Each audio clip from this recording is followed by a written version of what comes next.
अस्सलाम वालेकुम व्यूअर्स, आप देख रहे हैं हमारा चैनल रिच पाकिस्तान और मैं हूं आपका मेजबान अब्दुर्रहमान। आज डिस्कस करेंगे थर कोल से मुतालिक होने वाले एक बड़े प्रोपेगेंडे को, जिसके तहत कहा जा रहा है कि थर कोल माइन की वजह से जेरे जमीन पानी जो है वो कड़वा हो रहा है, मुकामी आबादी इससे बहुत ज्यादा इफेक्ट हो रही है और लोग मसाइल का शिकार हैं। जबकि जो कंपनी इस प्रोजेक्ट को चला रही है उसका कहना ही है कि उसने मुकामी आबादी के तकरीबन 40,000 अफराद के लिए पीने के साफ पानी को इंश्योर करवाया है रिवर्स ऑस्मोसिस प्लांट्स के जरिए, और दीगर बहुत सारे इकदाम लिए हैं। उन्हें आपको बताएंगे और डिस्कस करेंगे कि एक ऐसा मंसूबा जो पाकिस्तान को अब सालाना $1 अरब बचा कर दे रहा है। जी हाँ, इस कोल माइन के ऊपर पाकिस्तान के अंदर 2640 मेगावाट के 4 बड़े पावर प्लांट्स लग चुके हैं, ऑपरेशनल हैं। तो अगर इन पावर प्लांट्स को चलाने के लिए हमें थर का कोयला दस्तयाब ना होता और हमें इंपोर्टेड कोल मंगवाना पड़ता, तो पाकिस्तान को सालाना उस पर $1 अरब खर्च करने पड़ने थे, जो अब हमारी वहां से सेविंग हो रही है। और फिर थर कोल माइन से पाकिस्तान की सस्ती तरीन बिजली पैदा हो रही है, जिसकी फ्यूल कॉस्ट 3 से 4 रुपए है, जबकि इंपोर्टेड कोयले की आज भी फ्यूल कॉस्ट 10 से 14 रुपए आ रही है। तो 3 गुना ये सस्ता प्रोडक्ट आवाम को आया प्रॉब्लम भी दे रहा है। इस मुतालिक हुकूमत को फौरी तौर पर एक्शन लेना चाहिए, क्योंकि एक इंटरनेशनल इदारा है इला environment law alliance world wide, उन्होंने कुछ सर्वेस किए, वाटर के सैंपल्स लिए थर कोल ब्लॉक 2 के अंदर, और बताया कि यहाँ पर आर्सेनिक, मरकरी, क्रोमियम, लेड और दीगर चीजें पाई गई हैं, और कई जगह पर यह मिकदार 7 गुना भी ज्यादा है। तो इस वजह से लोगों में नशोनुमा कमी देखने में आ रही है, गुर्दों के, सांस लेने के, दिमागी अमराज जो हैं वो आ रहे हैं, और फिर जानवरों के अंदर भी बहुत सारी बीमारियां आ रही हैं। तो फौरी तौर पर हुकूमत को एक हाई लेवल कमेटी बनानी चाहिए, जिसके अंदर मुकामी अफराद भी शामिल हों और इंटरनेशनल एक्सपर्ट्स भी हों। हो सके तो सिंध हाई कोर्ट के 1-2 बड़े अच्छे जजेस को भी शामिल किया जाए, जो इस चीज के ऊपर फौरी तौर पर तहकीकात करें और एड्रेस करें कि आया वाकई ये इशू है भी या सिर्फ प्रोपेगेंडा है। याद रहे कि थर कोल माइन इसी तरह के प्रोपेगेंडों की वजह से तकरीबन 30 साल तक ऑपरेशनल नहीं होने दी गई। पहले ये कहा गया कि यहां पर कोयला तो है, लेकिन वो इतनी घटिया क्वालिटी का है कि उससे बिजली पैदा नहीं हो सकती, और इसी फिजिबिलिटी स्टडीज की दौड़ में और टीमों के आने जाने में हमने 30 साल जाया किए। 1990 की दिहाई में जो हमने कोल माइन ढूंढी थी, उससे जाकर हमने इस्तेफादा 2019 में किया, पहला बिजली का यूनिट बनाकर। अगर उन 30 सालों के अंदर हम यहां पर अपने पावर प्लांट लगा लेते, जिस तरह बेनजीर भुट्टो ने अपने दौर के अंदर यहां पर कुछ 10,000 मेगावाट के पावर प्लांट लाने का प्लान किया था, उस वक्त के पावर प्लांट लगे होते तो आज इस वक्त पाकिस्तान में इतनी महंगी बिजली ना होती। अब जो कंपनी इस माइन को चला रही है, जो Sindh Engro coal mining company है, उसके क्लेम ये है कि उसने इस इलाके के अंदर 17 रिवर्स ऑस्मोसिस प्लांट्स लगा रखे हैं।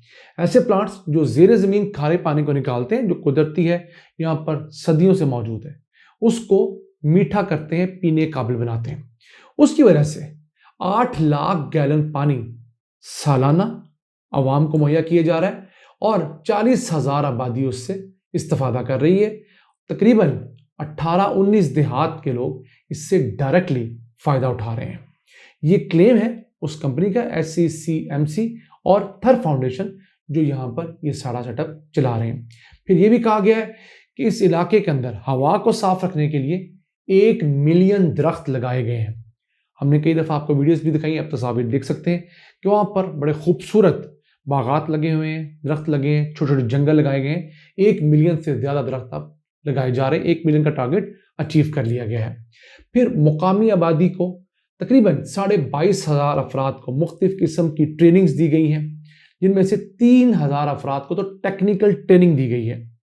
फिर इस कंपनी का क्लेम यह भी है कि इस साइट के ऊपर 5,500 अफराद जॉब्स करते हैं, उनमें से 3,303 अफराद मुकामी थरी नौजवान हैं, और ऐसे थरी नौजवान भी हैं जो इंजीनियर हुए और फिर इसी साइट के ऊपर वो बतौर इंजीनियर भी काम कर रहे हैं।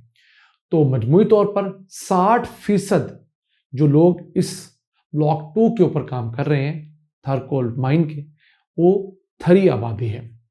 फिर इस जगह पर थर फाउंडेशन 23 स्कूल्स, जी हाँ 23 स्कूल्स रन कर रही है, जिसके अंदर 4100 स्टूडेंट्स हैं और उनमें से 1000 बच्चियां भी हैं।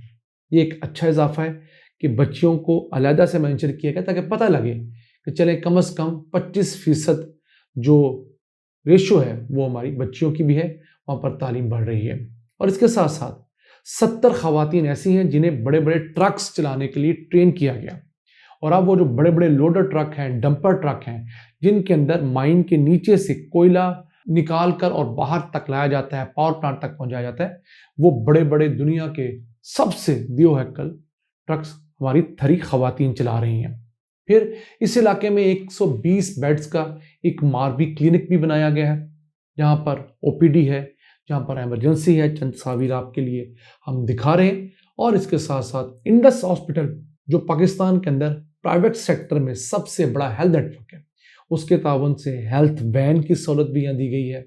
इसके अलावा चंद दीगर सैटेलाइट क्लिनिक्स बनाए गए हैं। तो ये चीज़ें वहाँ पर हो रही हैं। हाँ, एक बात हमें ज़हन नशीं रखनी चाहिए, जब भी ये बड़े प्रोडक्ट्स बनते हैं इनकी इन्वायरमेंट कॉस्ट तो आती है।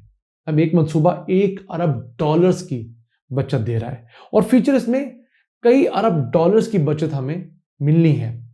तो उसको हम सिर्फ इस वजह से बंद नहीं कर सकते कि खुदा न खास्ता वहाँ पर पानी कड़वा हो गया, ख़राब हो गया। हाँ, उस चीज़ को एड्रेस ज़रूर किया जाना चाहिए। ऐसे रिसोर्सेज बिल्ड करने चाहिए कि मुकामी आबादी को बेहतरीन पानी मिले, अच्छी सेहत की सहूलियात मिले, तालीम मिले, रोज़गार मिले, ताकि वहाँ होने वाली जो एक्सकवेशन है, वहाँ होने वाली जो एक्टिविटी है, उससे सिर्फ पाकिस्तान इस्तेफादा ना करे, सबसे पहले मुकामी लोग इस्तेफादा करें, फिर बारह जो सिंध का सूबा इस्तेफादा करे और फिर पूरा पाकिस्तान इस्तेफादा करे। हमें पाकिस्तानी कौम को इन जैसे प्रोडक्ट्स के ऊपर बहुत नज़र रखनी चाहिए, क्योंकि इनके खिलाफ दुश्मन मुल्क भी है, इंडिया भी है, इंटरनेशनल एजेंसीज भी हैं। वो चाहेंगी कि इस तरह के मंसूबे कभी मुकम्मल ही ना हो। जिस तरह उन्होंने 30-40 साल कोशिश करके हमारे यहाँ डैम्स नहीं बनने दिए, इस तरह के थर कोल जैसे मंसूबे मुकम्मल नहीं होने दिए, रिकुडिक जैसे मंसूबे शुरू नहीं होने दिए, तो कहीं ये ना हो कि हम मंसूबे शुरू करने के बाद किसी कंट्रोवर्सी का शिकार हो जाए और फिर इंटरनेशनल एजेंसीज हम पर किसी न किसी बहाने से पाबंदी लगाकर हमें मजबूर करें कि हम फिर लोकल की बजाय इंपोर्टेड फ्यूल पर शिफ्ट हो। तो हमारी हुकूमतों को भी इस मुतालिक बड़ा विजिलेंट रहना होगा, आवाम को भी आंखें कान खुले रखने होंगे और मुकामी आबादी को कॉन्फिडेंस में लेकर उनको हक़ाइक़ बताकर साथ चलाना होगा, तभी जाकर पाकिस्तान एक तरक्की याफ्ता मुल्क बन सकता है। नाज़रीन, दुनिया में जहाँ भी इस जैसे प्रोडक्ट्स होते हैं, ऑयल गैस की डिस्कवरीज होती हैं, डैम्स बनते हैं, हाईवेज बनती हैं, लोग अफेक्ट होते हैं। कोशिश ये की जाती है कि उस जो इफेक्ट की रेशो है उसको कम से कम किया जाए और बेनिफिट्स को मैक्सिमम किया जाए, तभी जाकर मुल्कों की तकदीर बदलती है। आज के लिए इतना ही। अपने मेज़बान अब्दुल रहमान को इजाज़त दीजिए। अल्लाह ने के बाद।